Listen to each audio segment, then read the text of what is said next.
I'm very happy to have Roger Wiens here on the video link today from NASA. If you care to tell us a little about yourself, Roger? Yes, so Roger Wiens, I am the principal investigator of the Supercam instrument that sits up on the mast of the Perseverance rover, and then also a co-investigator on Sherlock, which is on the arm of the rover. And I'm coming to you from Los Alamos, National Laboratory, Los Alamos, New Mexico, where we built a good part of the Supercam instrument, and we also built part of Sherlock here as well. Nice. So you've got two instruments that you are involved with on this mission. And I guess the first thing I thought was there's a whole lot of different things on these instruments. Could you just describe them a little bit briefly? Yes, Adam. So first of all, I'll describe Supercam. It's the one that I'm leading. And so it is a telescope that sits up there on the top of the mast. And we use that telescope to project laser light, two different wavelengths. And then we use the telescope also to collect light, both for those spectral techniques, and then also for high resolution imaging, and then finally for passive infrared as well, visible and infrared.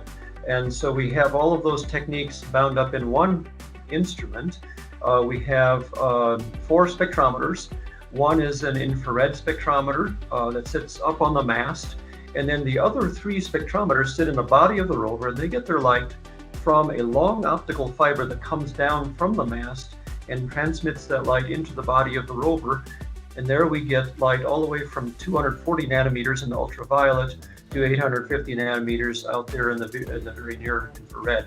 And so we have 2 reflection spectrometers there that we use for laser-induced breakdown spectroscopy. And then a third one that's used for several different things. It's a it's a transmission spectrometer with an intensifier in it. And so we use that for remote Raman spectroscopy.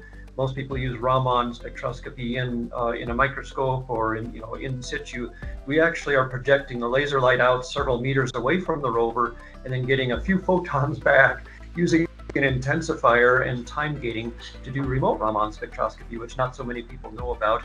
We also use the same spectrometer also for the LIBS and then for passive visible spectroscopy as well. And then we have the imager, and we also have a microphone that's sitting out in front of that telescope.